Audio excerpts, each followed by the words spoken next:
Who's the king there? They're challenging. Are you the king? And so my father is the king. What? The Caesar is not the father. So they start like becoming crazy with all these explanations. Mm-hmm. But actually what he did is he went one step further.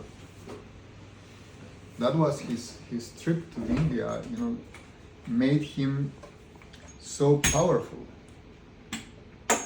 Even before he went to the East, he was allowed to give, lectures at the synagogue.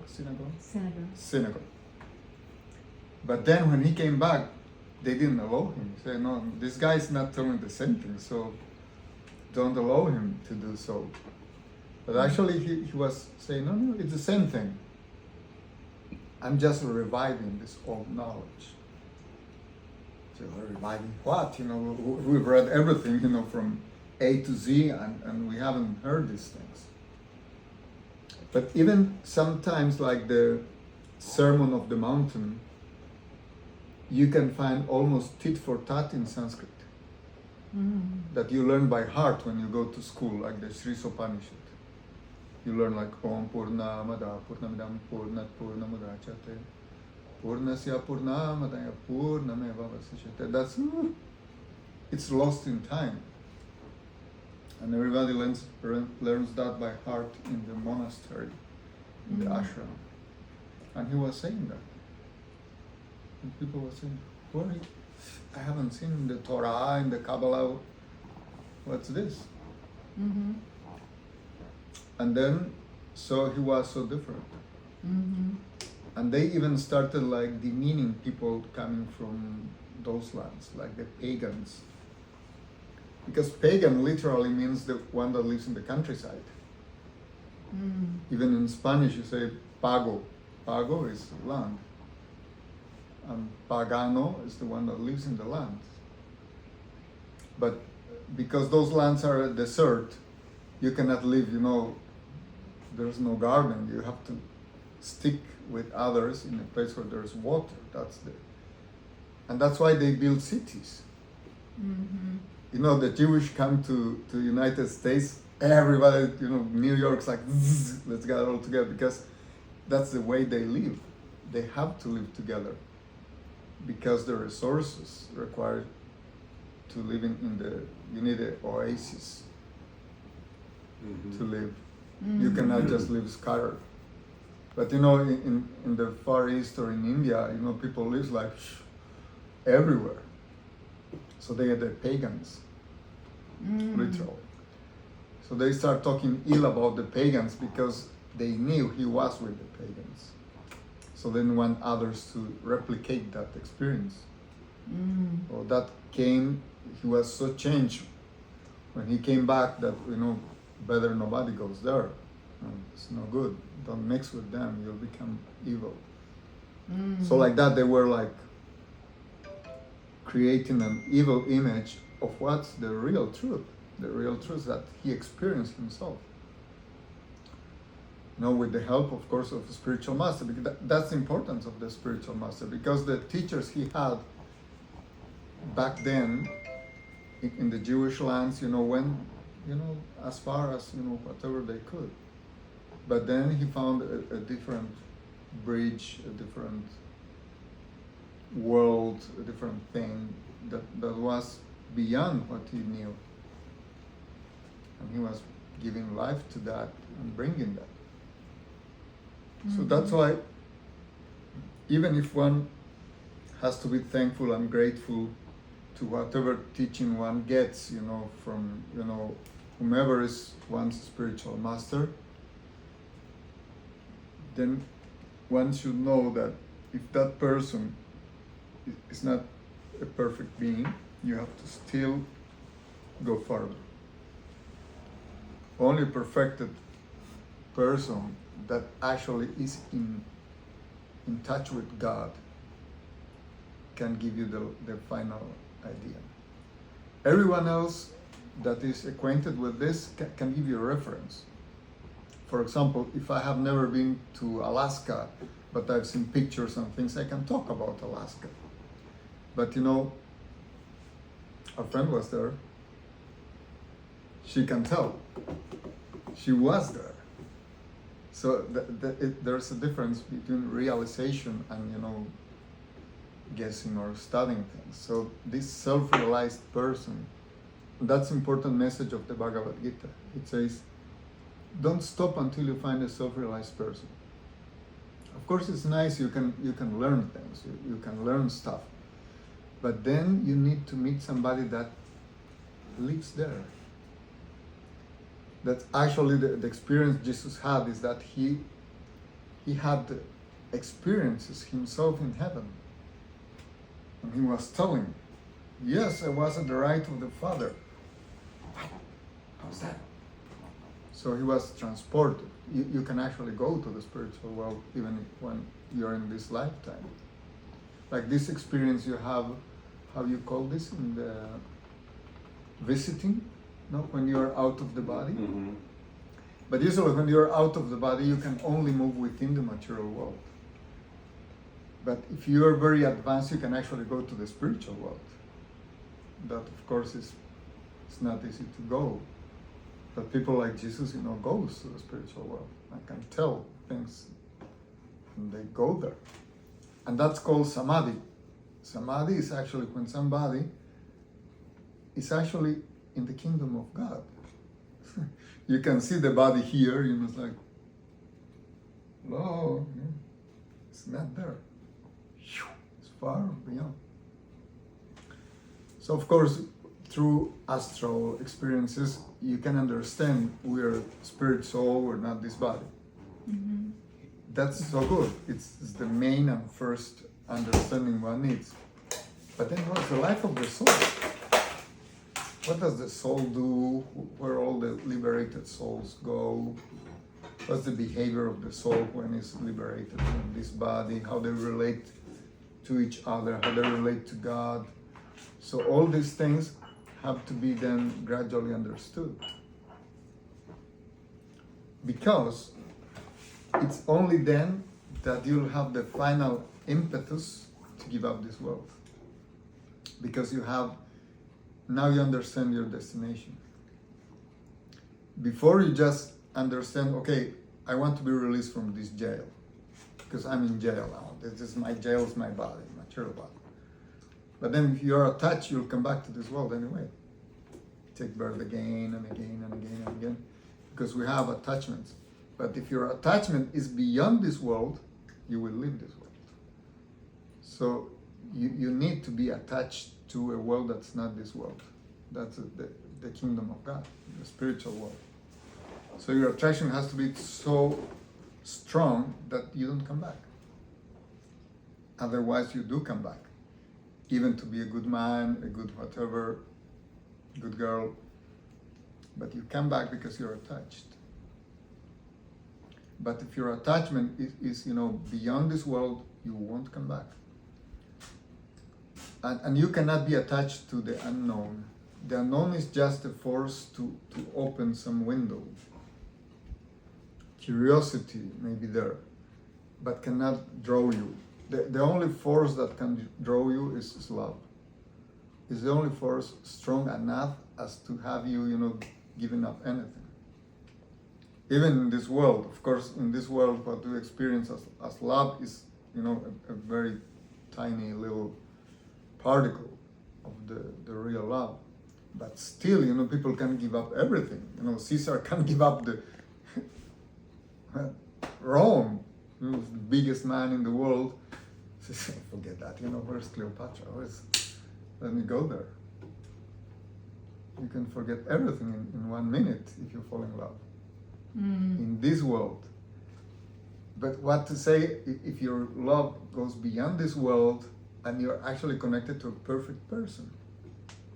Because one drawback in this world is you get attached, but the other person is imperfect. You are also imperfect. It comes to a point where, okay, you get tired of the other person. You're like, you're still here.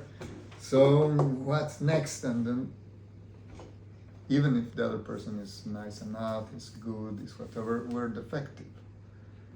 So there are things we don't like. even there are things we don't like of ourselves, so what to say of others? But then you have to develop a relation with somebody that's not of this world. We're not of this world actually, but we're identifying ourselves as bodies. Or yes, I'm Mr. Such and Such, I'm engineer, I'm this and that. Or, you know, I am whatever, you know, I'm Chinese, I'm Bolivian, I'm American, whatever, something, we relate ourselves to this world. But then we have to come to the point where we have nothing to do. You know, they come to ask Jesus, what about your mother and your siblings? And he himself saying, what mother? What siblings? And it's not that Mary was not, you know, wonderful personality.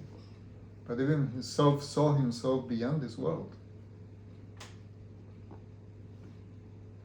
Mm-hmm. So, you know, whomever is following, you know, the will of my Father is my brother. So they touched. Mm-hmm. Even, you know, his mother loved him so dearly. But still, you know, that's one thing. It means that person can take you beyond this world. So you need to find a teacher that's in that level at some point of your life. Mm. Maybe it won't be the first teacher. Of course, it's like, you know, going to school. You don't learn like rocket science the first day you go to school. You know, you just learn, okay, A, B, C, D, or a few things. Mm-hmm. But then you keep progressing, you know, and be grateful, you know, whatever you get from your teacher, okay, well and good, thank you so much, and then keep on going until you meet a perfect person that is there and can take you there. Then you're sure to go. You know, like, if your goal was Alaska, you know, then you find somebody that has been in Alaska, and it even can give you an address, you know, okay, I have a house there, you know, this is the address, go there, there's the way, that much a ticket, there's the airport. Mm-hmm. And there are many things. Of course, somebody may take you to the airport, and there's an airplane going, that's many steps before you actually get there. But you have the assurance, you know, yes, your ticket says, okay, I don't know, whatever, Fairbanks, or I don't know what cities you're going. Okay, the ticket is there. Okay, this is the address of the house. Okay, I got the ticket, I got this, then maybe you just have first in paper. Okay, then, you know, you get enough money for the bus to go to the airport, but then you don't have still the airfare. At least you know the airport, you know, people going, you know, it's in different places, very good. And then you just go to the airport, you know, watching people traveling. And that's what actually we do, because we see many people doing spiritual practices. Some are going, you know, farther, some are going near, and you see people moving there. You don't have still the money to the airfare, to pay that airfare, but you can witness the spiritual movement. And in that spiritual movement, somebody, you know, is like more clever than other, knows better than others, and this and that, and then you keep, you know, asking, learning, doing things, knowing. But then you still have to get, you know, enough funds to get your ticket. But at least first you have to know what will be your destination, where you want to go. Mm-hmm. And then you can make a commitment. Like, I want to get there, you know, someday. Mm-hmm. But constantly you need this attraction to be awakened. Because this world is a place of where you forget everything. We forget everything. Say what? We forget. Where are my keys? You know, it's like, what keys did I use to have? But then one interesting thing, when you know that you forgot something, you're also where you had it. Right? Because you start like, oh, my keys. So you have like a memory that you had keys before. You don't look for something you didn't have. So that's why the search has to come to a point where you're searching for the final destination, because that will come.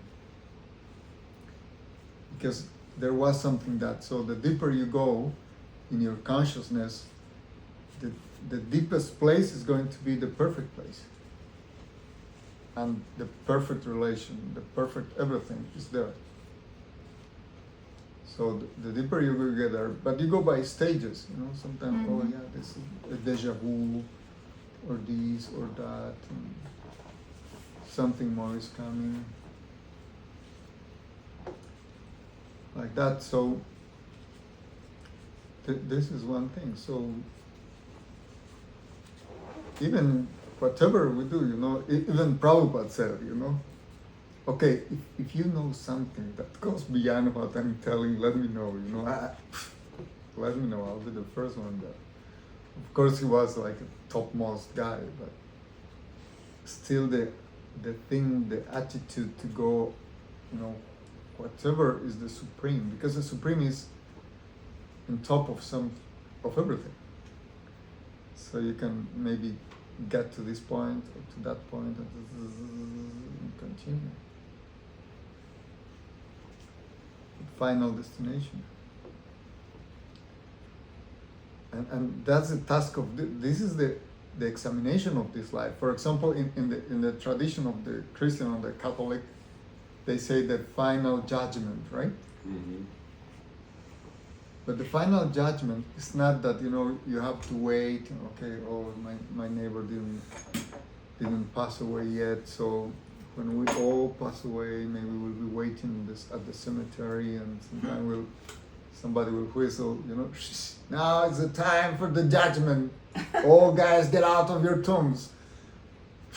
Goodness, that was a long time ago, you know, just bones. It doesn't happen like that. The final judgment, actually the final means the end of this body. That's the final. Because that's the end of this movie. Mm-hmm. So the final judgment is every time you pass away. The body passes away. The body passes away, so you get, okay, my friend, you did this, you didn't do this, you did, so this is what you deserve. Welcome, this is your next body. Maybe, you know, a princess, or a bag, or, you know, dog, cat, whatever.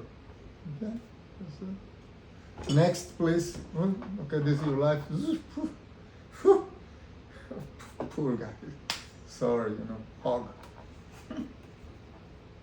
But the curious thing is that whatever body you have, you think it's very good. That's the illusion. Mm. Even the hog thinks, oh, this is life, you know, all these stupid people, you know, taking bath, what's this? They're so crooked. Didn't know the mad, the experience of, you know, getting in the mad, and then, what poor people, you know, they're poor guys. You know. God have mercy on these guys, you know, they're taking a shower. But that's, you know, their world. And every creature in this world has an experience of living like 100 years on his own scale. You know, little bug is here, maybe will live for a few hours, but in his mind, he's living 100 years. He's getting tired, he's getting this, that. So it's relative. So we think, oh, it's very insignificant, but in his mind, it's everything. And there are, you know, very powerful beings. Even the Veda again says that we are looked by higher beings like if we were like ants. Maybe we think, oh, it's a big philosopher. What's this? And it's another ant. So what else? And such big minds, you know, like creating the world. Because there's a creator of the world that's not God. God gives the elements, gives inspiration, but is like an architect, like Brahma is an architect. It's a task given, but there is such a person, such intelligence, a powerful guy that can do that. And then we cannot compare to him. You can say, oh, I have designed, a Tesla car. Okay, that's a Tesla car. Can you make a world? Can you make a universe? How many planets? How will they go around? How many livings? That's too much. That's interesting because even Prabhupada said, he was talking with scientists. They said, oh, but you have these old Vimanas, and by the way, tomorrow there's a conference on Vimanas in Bhaktivedanta Institute. The research on these airplanes, old airplanes that in the scriptures, rockets and all this stuff. But anyway, they were talking about this Vimana, and Werner von Braun, the German that created the NASA in the United States was a Nazi German, Werner von Braun, but the American, forgave him for being part of the NASA thing, but on the condition that he does the stuff here, because he made the V2 rockets. He was a genius. He was creating all these rockets, everything in Germany. And then they brought him here. But they asked him, even the V of the V2, they asked, what's this V about? Vimana. And his drawings were from the Vedas, This something. So this airplane situation. And then the scientists keep telling, that he was talking with some scientists, they say, okay, in your scriptures they say you can go to different planets. We're also getting there. So, you see your rockets here, there, airplanes, so we're getting there. So how different can that be? What you get through science or what you get through your, books or knowledge? Mm-hmm. And he said, okay, I'll give you credit. I'll give you credit if you can make a mosquito. Can you make one? And a she-mosquito. And then that they get together and they create more mosquitoes. When you come to that level, I believe you've understood life. Before that, you're mimicking parts of nature, but you don't know how it works really. And that's true. We may understand few things, of course. There's a pattern of thought, there's everything. But finally, who could know the science of making a mosquito? Big science. The little worm, it's like, The scientists calculate that we have, I think, 100 trillion cells in the body, and each one is a design. And works like this and connects to that. Oh boy, it's so complex.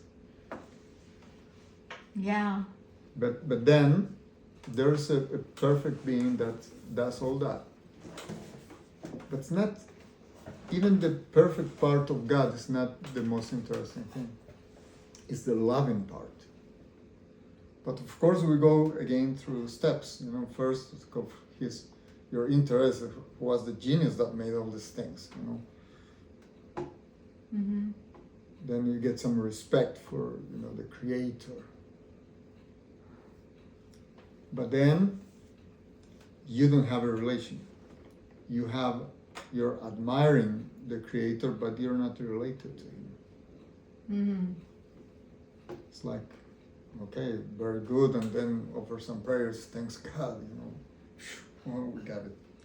So that's the first stage. It's called neutral relationship. Most of us have a neutral relation with God. We can admire him, but we don't have a relation. And that's, You mean on the level of the heart? No, to know him somehow. And actually the next step is initiation. What initiation means is that you go to the next step after being admiring God, to serve God. So you become a servant of God. A servant, even a menial servant, has a relation with the owner or the boss or whatever. Mm-hmm. So we aspire for that. And so the Guru gives us the name of a servant of God. Mm. Okay, so you're the servant of God. And then you've given a huge step. You come out of just admiring God to being a servant, doing stuff for God. So the Guru actually trains you to do the things that God likes you to do. Mm. It's so important because the practice makes the perfection. So he tells you, okay, now cook for Krishna. And then Hari Prayas is like mix this. Or, do a garden for Krishna. Then, Shyam Sundari is gardening. And then you have a connection. Because you're doing for God. Then it's a different thing. Do you establish a connection as a servant? And that will be your first step towards love.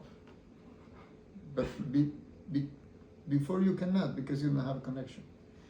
Even in this world, you can see, oh, this is Brooke Shields, nice in the picture. So, do you know her? No, I have a picture. And it's like, yeah, okay, very good.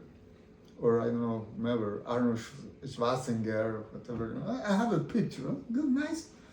I have a picture.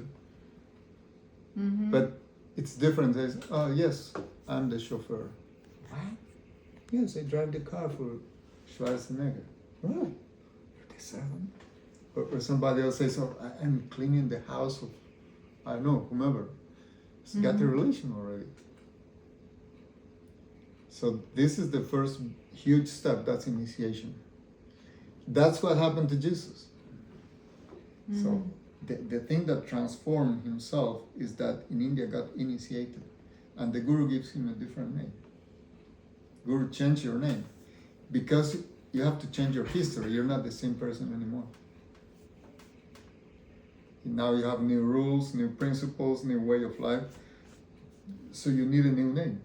Mm-hmm. So the Guru gives you a new name and deleting all your history before.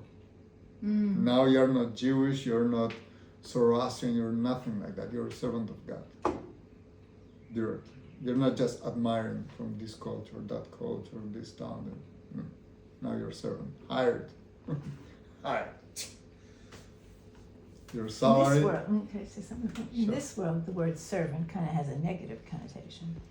But when we serve God, it's more like a mother is the servant of her child. Again, she loves it so much because she loves that child. So that's the relationship. It's not like a menial servant. Yeah. That's true. But And that's what you do with your food. You love us. You love everybody and you love God. Exactly. So you want to serve your friends and your family because first you're serving God and then you share that. Yeah. That's a good point she made. Why? Because what can happen after you're a servant? Friendship.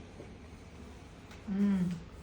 Then the guy starts talking with the driver.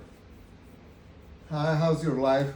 My life, yeah, it's good. How many kids you have? Oh, this much. How interesting. What are they doing? Then friendship is next. So you have this neutral, servitorship, and then friendship. Mm. So you make friends with God.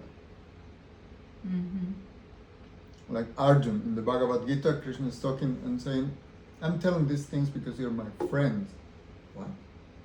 Friend of God? Yes, you can be a friend. And then you have, and friendship is a way of love. Friendship, because you love your friends. Mm-hmm. That's a whole thing, whole different thing. Again, if we go back to Jesus, they used to criticize him because he spoke about the Father in a very familiar way. In Aramaic, they have this word, Abba. Abba means daddy. Mm. People is talking about, oh, the Almighty, so powerful. Oh, daddy! Who are you, guy? how would you feel, if you are grown up in a tradition that's, so respectful of this or that? Then, oh, I was talking to daddy. Who's that person talking to daddy? Don't let him in our church, keep him away. If possible, kill him, That's what they wanted, to kill him. But you cannot conceive somebody is so familiar with God, so close to God that can talk like that. Or you can, in good grounds, believe he's fake. Somebody tells you, oh yeah, I was talking to God. Oh really, were you? Yes, see you tomorrow. Take care. You would say, this guy is nuts, isn't it? But then, it's the way it's going deeper and deeper. But then even Jesus, because Isha is the name that Guru put. Isha, Sanskrit name. Isha Das, the servant of Isha. Isha means the supreme controller. And then in different languages, this Isha, they say Jesus, Jesus, Joshua. They adapt the Sanskrit to different places. And because he was called the son of God, God in Sanskrit is Krishna, but the Greek says Christos. So all the Jesus Christ, actually, both Sanskrit words, Isha and Krishna, in just transform into local languages. But people won't know that even saying Jesus Christ, they are acknowledging he was in India. If they knew that, they say, no, that's Emmanuel, don't say Jesus, we don't believe he didn't go any farther than here, he was just Judea, he went 18 years, he was just hiding in the closet, and he came out of the closet. It's not like that. So unknowingly we're acknowledging all this story, and also with this one commandment, all these things. And then you find in the Veda again that usually in life we have 4 goals. What goals can we have? Like the first goal of life is to enjoy. If they ask, when you're a child, you want to have fun? Yes. You want to have ice cream? Yes, sir. He's not thinking, oh, but carbohydrates is not so good. They don't care. And actually, when one is young also, mostly the first thing one's thinking is how to enjoy. That's called kama in Sanskrit. So kama is the first goal in life. And usually we do anything just to get that. What we need next is to have riches. Because otherwise, how will you satisfy your desires? You say, okay, I want this. Oh, isn't the ice cream free? No, it's not free, my friend. This is, $2.99, the cheapest. So how do I get to $2.99? Go get a job, and then they'll pay you, and then you come back. And then you get into artha. Artha is the second goal. Getting riches to afford enjoying. Even marriage, as sacred as it can be, is a way to satisfy one's senses within the law. Because one needs to be seen also as a good person. Because social behavior also guarantees your way of living. So, okay, I will be accepted in society if I do this way, or, this is accepted, it's a good way. But then and what comes, usually when you're well off, you're not young. All your life is struggle, and finally, okay, I got it together. But then you don't have the strength to fulfill such desires. So what comes next? Religion. Then you think, oh, maybe in another life I'll go to heaven, and there things will be better. And then you think about heaven. in heaven, and you do things to go to heaven. You know, you give charity. I hope I'll be taken to heaven. You help others, and you know, please don't forget God. I'm doing this good thing. You know, it's the 31st time I'm doing good. So please write down. Don't forget. Even in the church, sometimes people, the priest reminds the Lord. You know, oh, please don't forget the, you know, the disease, the sick, and this and that. Mm-hmm. But then, what happens? Even if you go to heaven, it's temporary, because still material in this heaven, in the material universe, means higher planetary system. It's not the heaven of the kingdom of God, it's different heaven. This heaven you can achieve by good action, promotes to a higher planet. Now we're an Earth planet, there are higher planets. So you go the to celestial world as opposed to the divine world. Mm. yeah. So all these are temporary, even if it's a great place. Mm. But then it finishes also. Everything that's material, and that's interesting thing in Bhagavad Gita. Krishna says everything that starts will end. And he says things that are eternal never start, never end. You can recognize if something is eternal or spiritual Mm-hmm. or material by if it starts or not, if it ends or not. So then, it's the fourth thing when you look for liberation. Liberation is the fourth goal. Mm. And most of the things end up there. Even if you look whatever, you look the teachings of Buddha, the teachings of this and that, comes up to liberation.